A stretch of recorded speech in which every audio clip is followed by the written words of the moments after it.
In the spirit of keeping momentum up, why don't we reverse this for a second while we're waiting on our panelists? Why don't we do a reverse panel? I'm going to ask all of you the first question that I was planning to ask our panelists today. We'll let them speak to that if they want to. But here's the first thing we were thinking of talking about. We've got roughly till December when rulemaking hits, and then I think for a lot of organizations this becomes very real. So in light of that, how are any of you, if anyone feels like jumping up and contributing to this, how are you prioritizing what gets implemented first? We've got 110 requirements. On top of that, we've got DFARS clause requirements. We've got all these other things. How do you pick what you do first? Is there a logic? Is there a method to the madness? Is it based on some sort of criteria you've developed? Is it popcorn style? What are people doing out there for prioritizing their individual 800-171 requirements? Any takers? Anyone got any fun ideas? More of a comment than a question, though. Okay. Sorry. Face your accuser. So I'm joining a company now that has these requirements. I mean, I've done SOC 2 implementation, so ISO.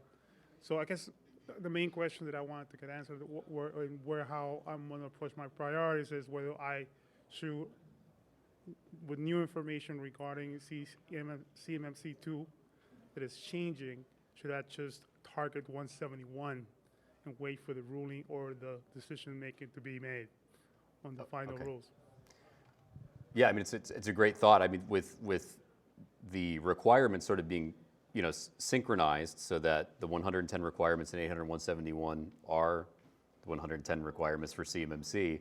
Really, the extra parts that we have to track with CMMC have to do with accreditation functions and assessments and scoping and all these other things. So I think that for most organizations, those 110 core requirements in 171 at level 2 of CMMC really are the bedrock. So I think that those are I think your safe bet. I think other organizations are trying to figure out, even within that scope, like I can't just say do all 110, right? So does anybody have any methodologies that they've come up with or ways that they've gotten through some of those implementations, sort of like a first and then next and then last sort of approach? Any priorities? How about over here? Thank you for being brave. For us, it was a matter of less concern with compliance and more towards the security side. So we said the biggest bang for our buck was MFA and making sure the malware protection and training. So those kind of three things we knew if we could kind of hone in on those, security-wise, we'd be solid. Great. Yeah, I think the security first approach, if you've got to pick a way to do it, it's okay to have a plan now and a better plan later. You just got to do something. I think we're going to see more shifts in emphasis when we get more guidance in the coming months. I think at this point we can extend the question to our panelists. So I don't know if we want to work our way down or if someone's got a particular idea that has come forth with that. But why don't we go through some quick introductions and then sort of roll into that answer. John, we'll start with you. We'll just work this way. Sure. John Birmingham, Director of Cybersecurity and Compliance for Technical Support International. We're a managed service security provider and MSSP as well. We assist clients of all frameworks, but primarily with CMMC and NIST, from assessment, pre-assessment, gap assessment, and develop a roadmap right through to solutions implementation as well as services if necessary. Hi, I'm Scott Edwards, CEO at Summit 7. So we are a DIB-focused consulting provider for technology services. We do everything from implementation and configuration of the Microsoft Government Cloud solutions to CMMC, NIST 171, all the way through managed services offerings as well. So. Hi, good afternoon. Brian Hogley. I'm the founder and managing partner for SideChannel. We're a vCISO consultancy, primarily focused on corporate space, but we do quite a bit within DoD based on the manufacturing clients and the relationship we have with that space, so we are an RPO. I am the author of a recent book published by Wiley on the NIST cybersecurity framework. I actually have 3 copies for early in career folks who are here that I will gladly give to you today before you leave. Hopefully we can touch base. I will sign and give 3 copies away to any early in career folks here, so please hit me up before you go. Yeah, thanks. Good afternoon again. Patrick Perry still, and I haven't been fired from Zscaler yet. Thankfully, the internet's not working too well for me, so I'll check my email when I leave. Sounds good. Well, thanks again, everyone, for being a part of this panel today. I know that we're the last sort of keystone event for the day today, and I want to make sure that we get a chance to unpack any of the topics that maybe haven't worked their way to the surface so far this morning or afternoon. And so, when we think about this idea of prioritization, all of you are in some way connected to this space. Is there a particular way that you like to prioritize 800.171 implementations? Is there a certain cluster or grouping you go after first? What's the methodology there? So I can jump in. One of the first things that we do when we're working with a customer is we want them to identify the platform. Is the platform you're on today good? Can it handle controlled unclassified information? Can it handle export controlled information? Is it able to be configured to NIST 80171? Is it a FedRAMP platform? Some of these very large questions around just basic platform, capability. And then if the answer to that is yes, then that's great. Okay, you're in a good platform. Now we need to start talking about, the prioritization of the implementation of the controls. MFA, Allison brought up, is a great place to start. Probably one of your best bang for your bucks, getting that put in place. If that's not the case and you're not in a compliant platform, then the next thing is to start getting you into that platform. Get a roadmap together for getting to a solid platform and then implementing and configuring to the standard from there. So I think it really starts with identifying the platform. Yeah, so a lot of organizations that we talk to, they think about these requirements as a single requirement. I'm going to do it once, and then it's just going to be done. But sometimes you have to implement a requirement across many system components and things like that. Yeah. So knowing that you're not building on an unstable environment or maybe something that doesn't Absolutely. meet higher level requirements, I think is important. So learning to prioritize against that makes sense. Anybody else got any fun twists or takes on that, or are we kind of all in the same lane? I do. So I'm a big fan of how the Center for Internet Security, we used to be the top 20, now the top 18, right? They missed a marketing opportunity there to keep the top 20. They're tactical, operational controls that can be implemented. The way that I approach prioritization is based on that, right? You need to have an asset inventory of your software and hardware before you can start defending anything. I can't defend what I don't know exists, right? So I like to, because there is no prioritization built into NIST 800.171, I have to almost create one. So by mapping in and looking at the CIS controls in the priority order that they're established, that's how they're built, I can now take a priority approach to actually addressing controls. There's other control frameworks that have that as well. I'm a big NIST CSF fanboy, that's no secret. Within that, there's a prioritization, PRAC3, right? Remote access is managed. Number one control as identified by both NIST, DHS, and Idaho National Labs. So the problem with 171 is that there is no prioritization. It is a pure compliance framework in which that it exists, that all kind of controls are equal until the introduction now that we heard from Stacy, and obviously everything prior to that with the SPRS scores, and now there seems to be a weighting, right, within the 171 that's now been attributed. So hopefully maybe we can use that, right? 5 should be done before 1s. That seems to make sense. But that's been our best approach. It's not perfect, but seems to work.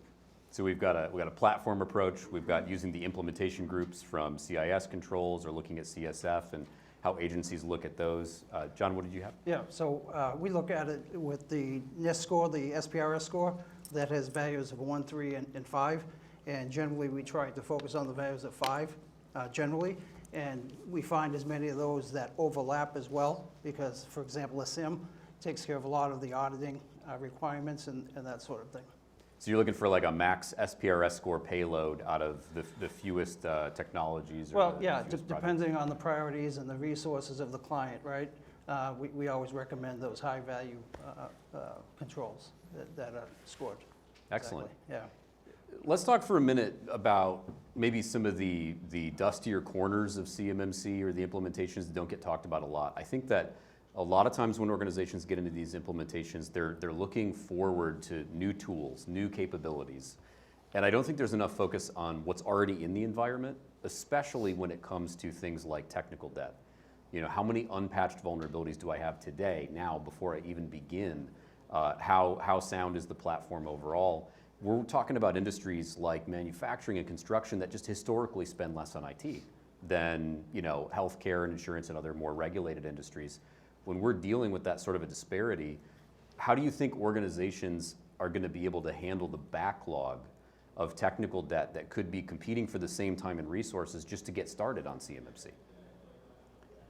So what we see with with the technical debt issue specifically is you're exactly right. You know, manufacturing, you know, spends 1 to 2% on IT, not even talking about, you know, cybersecurity.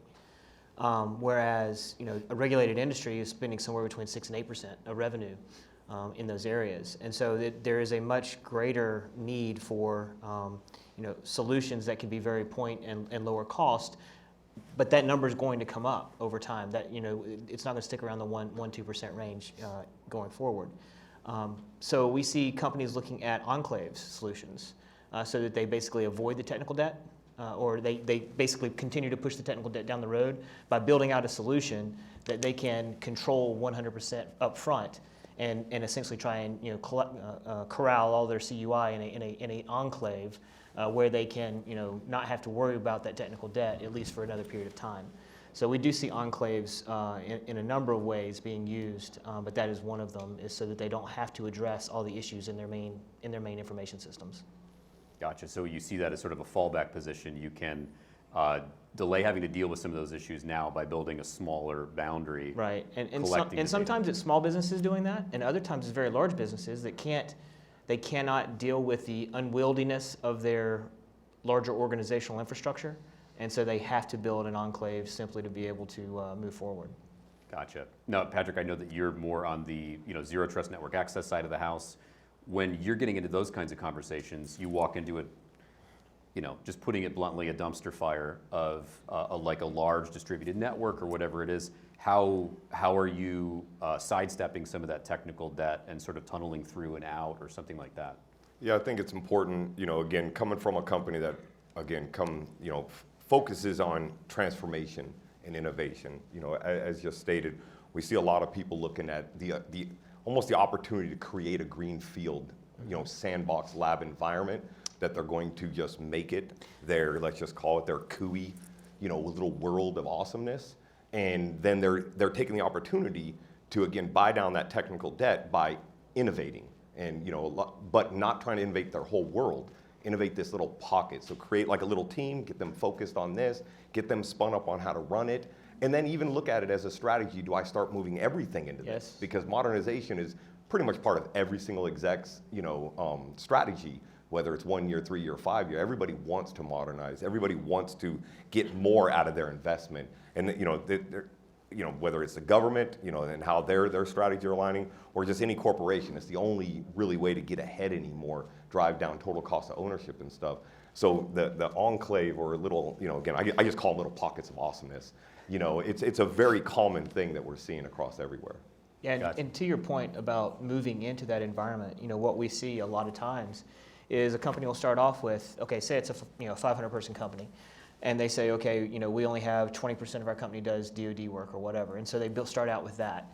But then they may start moving more of their company into that over time, and so it grows from being 50 people to being 100 people to being 150 people, and then at that point they're starting to decide, okay, does it make sense to continue to run two different environments? We've got one environment over here that's more compliant, more secure. Why don't we just move everything else into it? And then they shut down that technical debt infrastructure and get rid of it altogether. So we do see some of that happening as well. Great. Any other experiences that we're seeing in that arena? Yeah, I think not kind of getting into like how to actually solution and solve for it. I think a lot of the questions that I get from clients in mid-market is they're in this staring at a dumpster fire of an issue. And being a CISO, a former CISO, and kind of trying to have an executive discussion about a business usually comes back to how much is the revenue that you are getting out of what you need to fix, and is it worth it? Make that decision first. Like, I try to stem back everything to what is the revenue line that is attached to the risks that you're identifying. Is it a regulatory risk like CMMC? And if you don't do this, what are you actually losing? And then pressing executives and the business leaders to go, you know what? We want to keep this customer. We want to keep this revenue line. It is that important to our business, to our brand, whatever. That is the first decision that needs to be made. Because I've had clients who go, you know what? Not worth enough of our revenue line to go do this expense. Done. great, you know? You got other ones who said, this is so important to our organization that we have to keep this. That business decision needs to be made first before you jump into any type of technology or any solution is, what is it that you're trying to actually keep? And then are you willing to then put the resources towards fixing it to the level at which you're supposed to have it based on what your customer is expecting?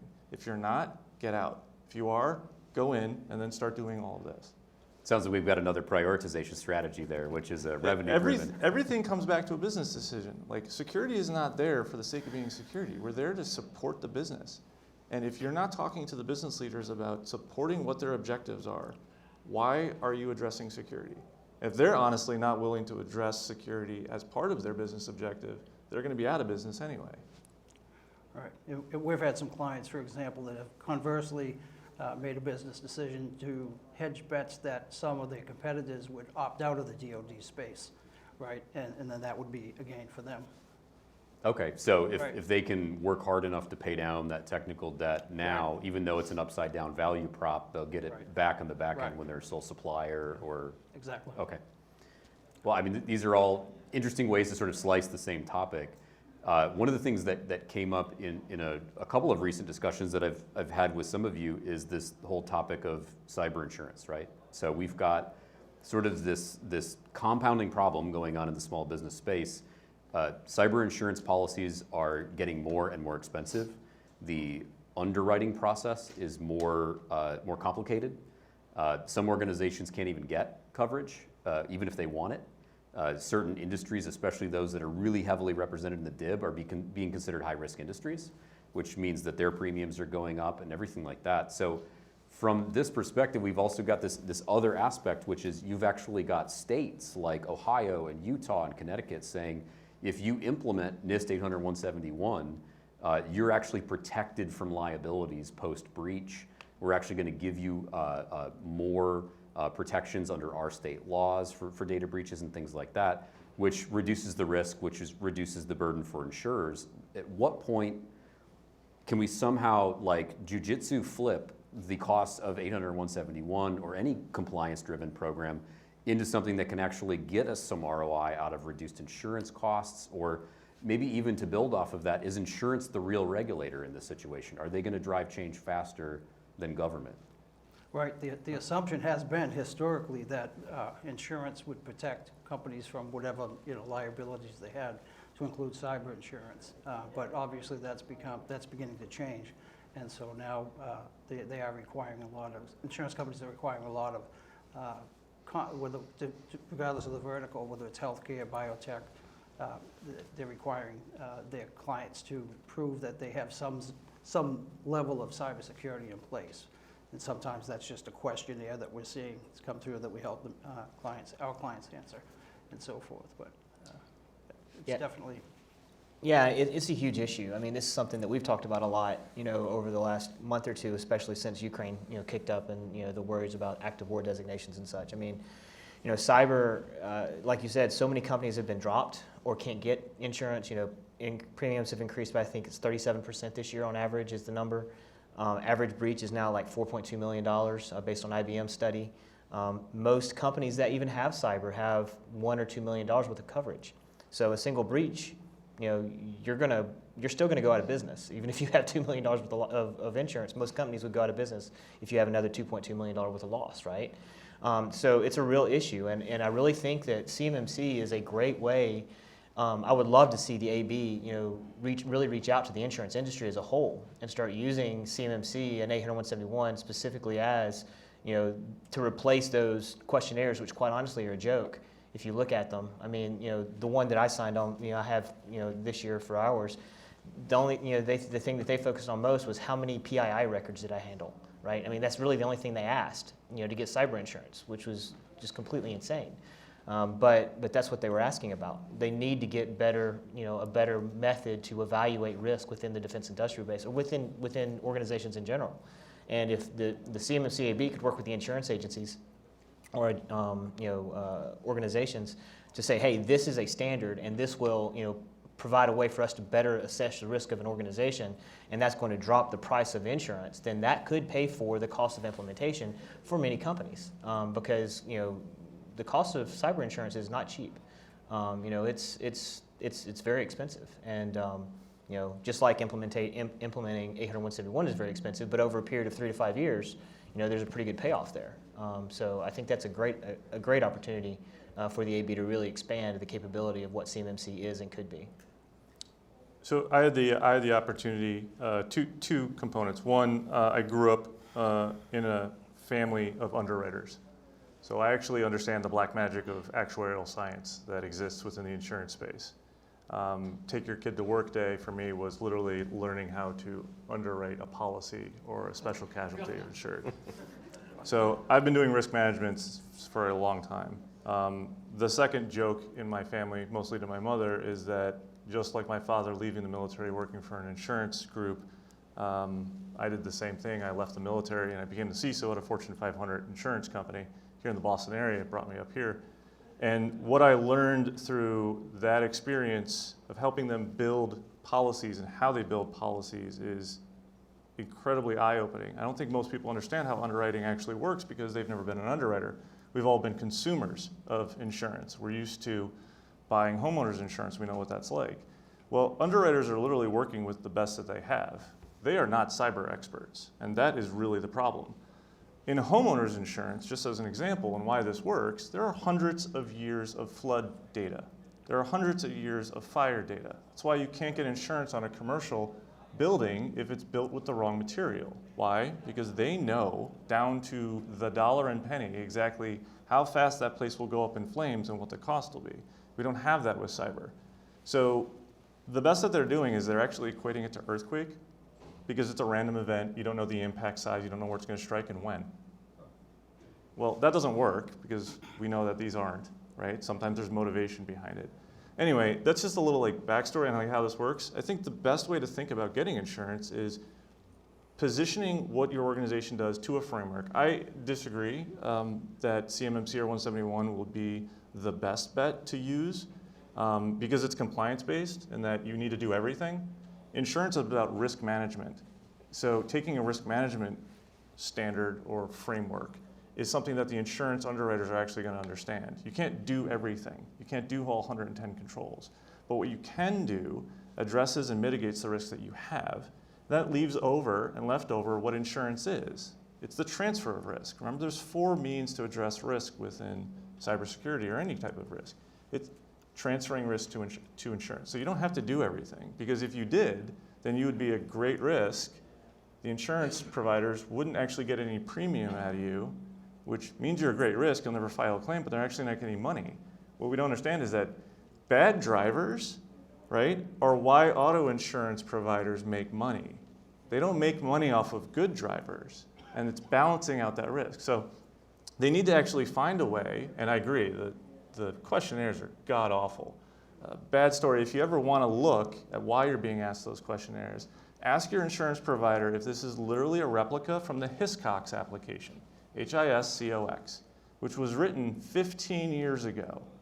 Insurance providers have been using a replica of this same insurance application for 15 years. Why? Because again, underwriters are not cybersecurity professionals.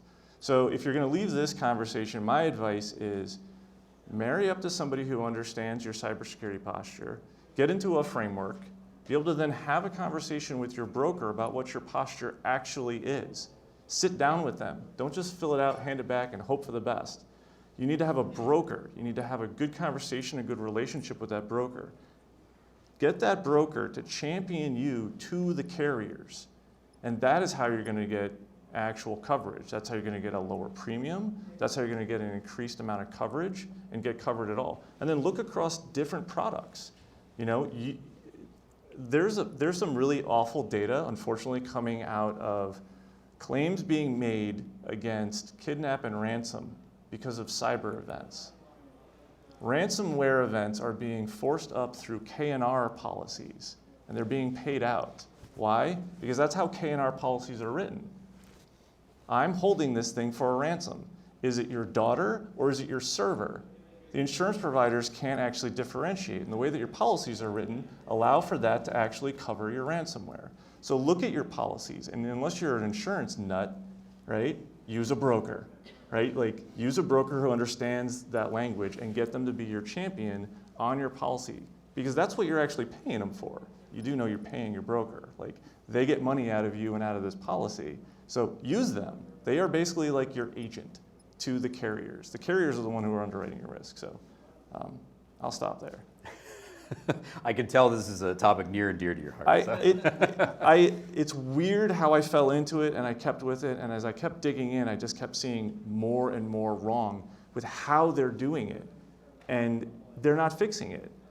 Honestly, if we have another WannaCry that actually ripped across the United States, Beasley would be underwater. Anybody know who Beasley is? They're not only your insurer, they're the main reinsurer for every insurance agency out there, which means they, at the end of the day, are holding the bag on most risk that any one of us, our organizations, actually have with our primary carrier. Well, I think we're reenacting the screenplay for The Big Short right now. So, is this where I get walked off? You got to leave. I learned a lot. I appreciate it. So thank you. So Scott, you mentioned something very briefly. You were talking about what's going on in Russia, Ukraine right now. We get advisories from US CERT, from CISA, saying, based on world events, here's what should be going on. And one of the things that I almost never see in the DIB is actually following through on the CMMC requirements to identify your security advisories, monitor them, and actually take action in response. So from any of your experiences, like, how are organizations who maybe haven't even paid down their technical debt yet, maybe aren't even in platforms they need to be in, maybe don't have the tools and capabilities that are needed to actually ingest or add that malware signature to your block list, or to look for this IOC in your SIM that you don't even have? How can someone even say that they're responding to these security advisories, and what are the steps that small organizations have to take in order for that practice to be met? Well, I guess I'll go first. I don't see a lot of it in the industry. I just don't see a lot of our customers taking those things seriously and executing on them. They're busy running their businesses. And if they don't have a MSP, an MSSP basically executing for them, they largely aren't doing it at the small business size. Larger businesses that have dedicated security staffs, they are much better at it. But the small businesses, the sub 200 employee companies that have one IT guy or two IT guys, they are at best haphazardly being able to do it. This not built in. The maturity is not there in their IT function. It's just not. So. Right. And obviously I agree with Scott, because that's what TSI does, Technical Support International, from an MSP's perspective with CMMC clients as well as their other verticals, for example. So that's one option, right? That small contractors can use to partner up with an MSP or an MSSP who looks at those advisories and either makes those changes or advises the clients to make the changes. What about like the OEM vendors? I assume that the security vendors themselves, the software providers, the cloud providers, they have to be paying attention to these advisories, right? Well, how much of that can we sort of glean from them or inherit? Is there an opportunity there to say that that's part of our response strategy? Patrick, you work directly for a technology vendor. Is that something that you're seeing on your side? Yeah, and I think it's actually, it's one of those force multiplying things. As you pointed out, the biggest reason why people don't take them real serious is A, it's an advisory, it's not a mandate, and therefore it's going to be a business decision. Do I really need to expend my human capital on an advisory, or do I need to focus on what I'm mandated to do? The second part is, unfortunately, a lot of people don't really know what their organization is fully built at. I think discovery is usually everybody's, hey, step number one to evolving your security architecture is discovery what it all is. Well, you can't fall on advisory if you don't really know what everything is. And I hate to say, there's a lot less risk with just claiming ignorance. Hey, I don't think this accounts for us. So I say all that because in the end, people still care about security. Nobody will step up there and say, hey, I don't really care about this, so I'm not going to do it. It's usually I got to weigh my priorities and I just can't prioritize this. So as a cloud service provider, we have to take it very serious, even if it's only advisory. specifically on like our FedRAMP clouds, because obviously, again, those do get audited. They're constantly evaluated. We have to go through pen testing. We have to do lots of things to prove that we're staying on top of those things. The second part is, again, when you're approaching something that's a more modern capability where, like you said, a signature, a new IOC or something, is how can I, do once, benefit multiple times, and this is where, again, when you're looking at these, especially like there's different levels of FedRAMP authorization, and there's important reasons besides that or behind that is because some of them are real true multi-tenant environments where you're not only learning from your problems or something that CISA pushes out as an indicator or something that you need to do, you're learning from everybody else's problems. And I think that's where there's a lot of partnerships going on behind the scenes with companies like us and CISA and NSA and Cyber Command and all that kind of stuff, is because in the end, how are we not only learning quicker, but how are we deploying it faster? That operational excellence to where, I can guarantee you, if my company finds a new vulnerability, your company doesn't want to wait and be told on how they could do it themselves. They just want to do it. They just want it done. Nobody's going to say, oh, don't add that malware signature. I don't really care about that. I'll do it later on. No, it's just, hey, man, if you can just have it done for me, that's great. And that's where, again, those kind of environments, that's where we have to play to stay into our own authorizations. CMMC, it is funny because CMMC is 171 based, which is, again, very focused on the DIB environment. But companies like us have been having to follow 853 for a while, which is really just kind of rewriting the same rules in a lot of times, in ways. But so we're very familiar with that need. When you talk about that kind of like herd immunity concept, like if we see something broken over here, we're just going to apply the fix. That's, I think, a huge area where vendors could do a lot more for these OSCs, to really move the ball forward without any conscious effort on the organization's part. I think that we all tend to gravitate towards where we feel we have competency or whether we feel we have the right shared vocabulary. I feel like there's parts of the CMMC model that we just don't ever talk about. It's that thing we're going to do last. You mentioned asset inventories. Nobody gets excited to talk about an asset inventory. It's not. There's no like inventory con in Vegas every year. There's nothing like that. So Will be now. I'd be curious from the perspective of I feel like we've got a good cross section here, right? We've got people who live in the technical world on the MSSP side. I'm just going to call a spade a spade. Most MSPs are very tool centric. They're very interested in the new capabilities. If you're more on the compliance side or the GRC side, you're living more in like policy, governance. How do we affect change in a non-technical way? So what's the stuff that falls between the gaps? I mean, I'm thinking of stuff like maintenance schedules. No one is getting out of bed in the morning. Patching? Okay, so like what are some of the unsexy aspects of CMMC they're gonna do really poorly in a future I think assessment? it's actually, like, as much as we talk about policy and lump that into like governance, it's actually governance. It's the one thing that I see lacking in every single client that I talk to, right? And all my clients are mid-market, right? The lack of someone at the helm or a other duty as assigned being security, like that is your role. Like if no one's tagged to do it, it's not being done. And if somebody is doing it, the chance of them actually having a governance structure, which to include maintenance schedules, to check on is the shared responsibility model in play with my cloud provider? Do I have my MSSPs on the hook for doing all these things for me? Am I checking in on all of that? It rarely exists. And I've always tried to just lead with build that, plug in everything else as you need it.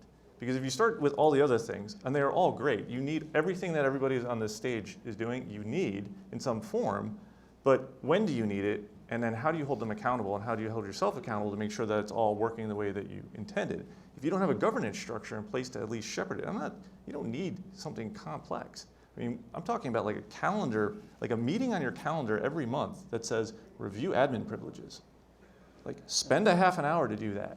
Like I can get a small business to do that, right? Like start small, start there, and plug all of these other aspects in. But I think governance is the piece that just is always like, oh, we'll just do that later. And it's like, you should be doing that first. And then everything else falls in line very easily.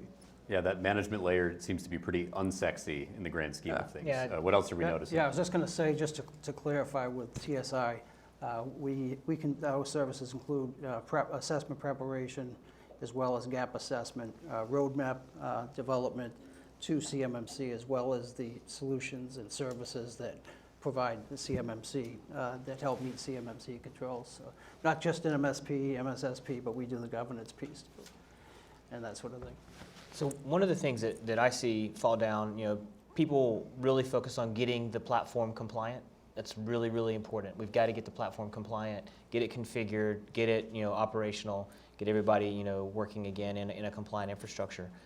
But then you have day-to-day operations, and change management is just a huge issue, because IT people are fixers.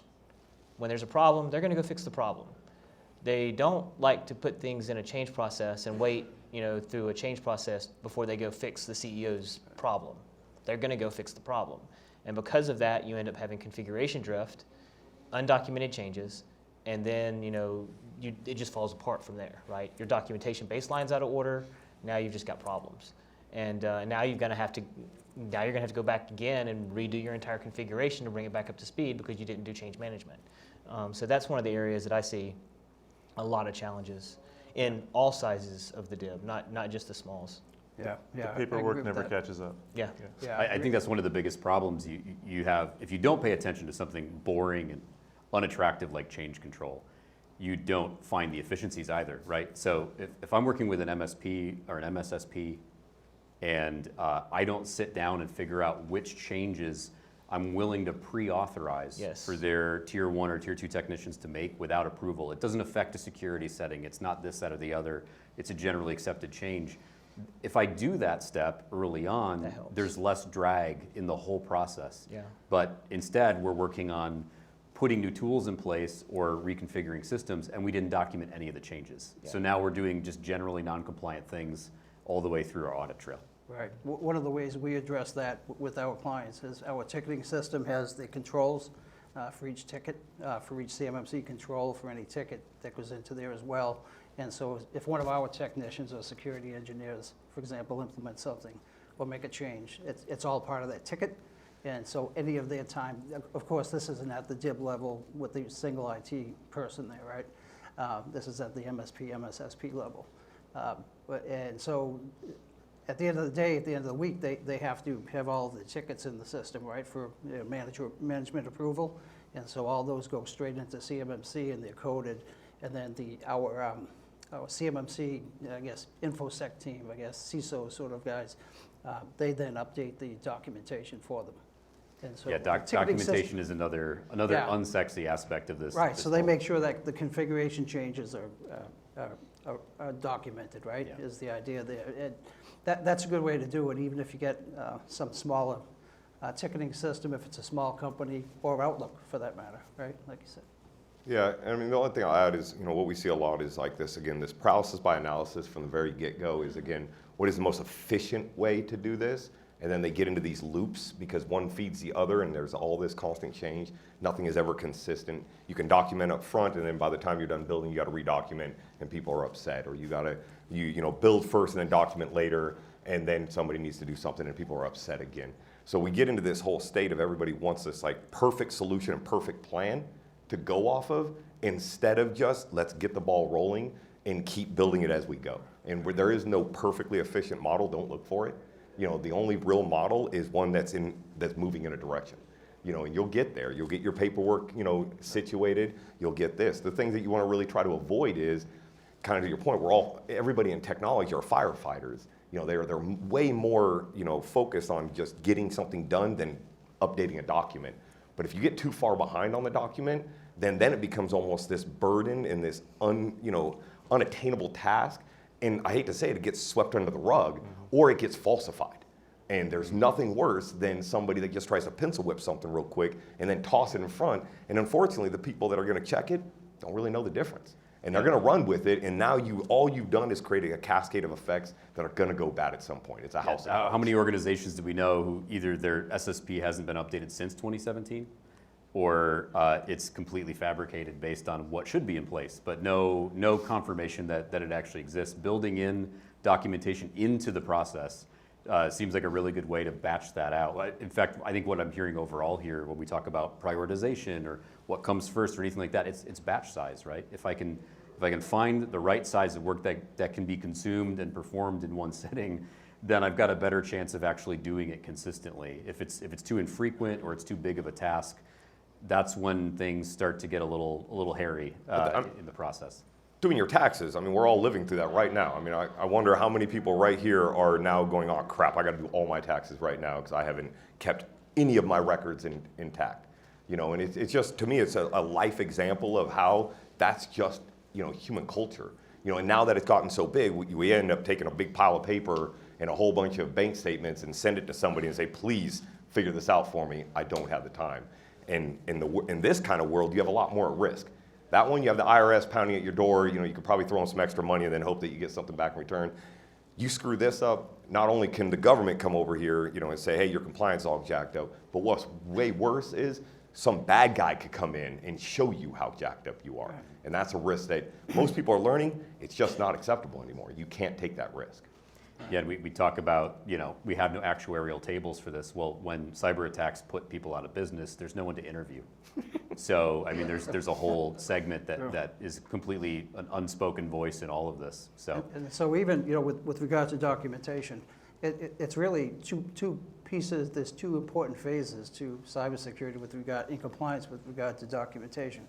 First of all, if you don't have a plan, right, to identify what you need to put in place to protect your information and your systems, then you're probably going to miss something, right? Some people like to call it a checklist and say it's just a pile of paperwork, it doesn't mean anything, but you got to put that together to be able to stay on track. And of course, at the back end of that, we're talking about being able to prove and demonstrate to an auditor, in our case, in this case for CMMC, that those are in place. At least initially, they'll look at the documentation. They'll look at the systems too and do interviews as well, right? yeah. Well, I know that we started this panel a little early, and so with that in mind, I'm not sure how much time we have left. Do we have any questions from the audience that we can Why don't we tackle? take a couple, if you haven't, or we'll adjourn with some remarks from Brian. Yes. Just kind of, I don't know if it's a question per se, but I was thinking that the CMMC validation for insurance purposes was actually a really good idea because it is validated by an external party as opposed to the business owner just saying, you know, oh yeah, we meet all of these, you know, 110 controls.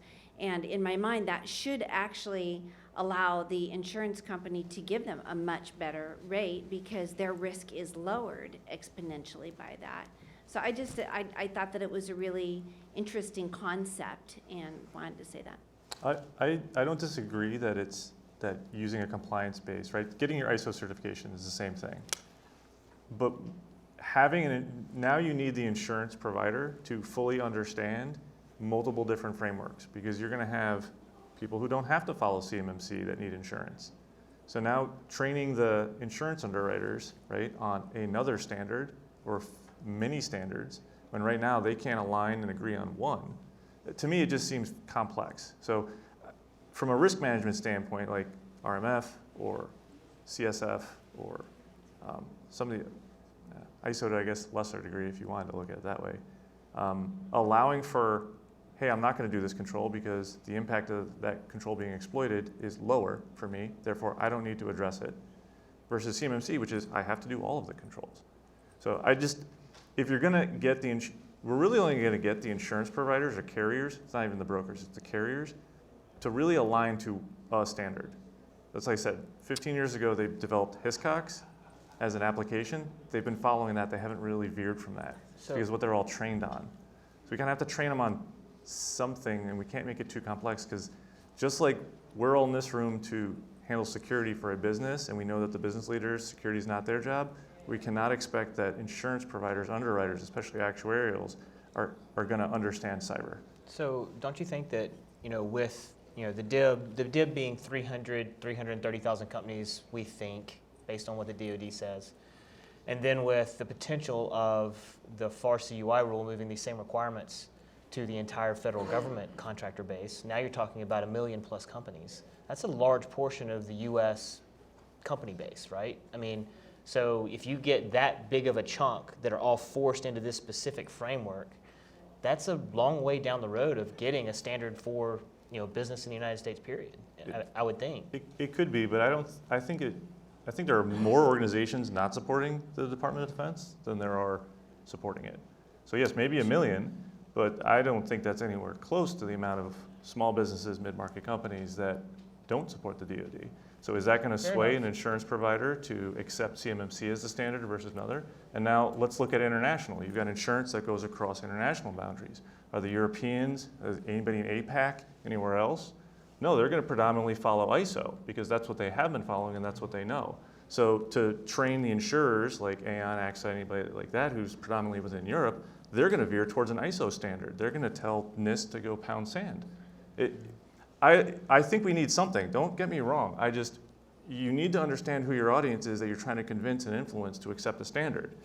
They're only going to really be able to align to one. So which one's it going to be? I would offer that, you know, on the other side of the coin is that, you know, unlike a lot of the other insurance approaches, you know, like you said, they can, you know, not only is there, you know, it's a maturation rate, you know, again, they know to a penny how much it's going to cost to underwrite something. In cyber, there's so much unknowns that are still coming out every day. Therefore, there will never be that maturation rate because every day the threat landscape and the impact and the probability is changing. It's so volatile. It's almost like Bitcoin, in my opinion, that you're really trying to chase something and hoping that it standardizes and comes to this, you know, volatility rate that, you know, you can predict, but it's probably never going to be there. And then the other part is that how many people, you know, when you have an accident, if you have an insurance and car accident, when you have an accident, it's obvious. It's self-evident. A cyber impact usually isn't found for months, if not years later. So when is that insurance policy really took effect? Right. Where is it coverage? You know, the real, how do you engage impact? Because again, if it's been there for 2 years, you know, and that's the more complicated, in my opinion, when it comes to the insurance. I agree that we should have a standard. Not to mention, these standards haven't even proved to work. So quick question: if ransomware is kidnapped ransom, is an advanced persistent threat a pre-existing condition? Yeah, the tail that you're talking about, I agree. You're not gonna know the impact for some time if it's something that is lying in wait. But you can act. I believe that insurance is going to get to a point where it is going to be able to address what we're talking about because we have and know and understand wind, fire, hailstorm damage over hundreds of years. Can anybody in this room predict what the weather is going to be or do?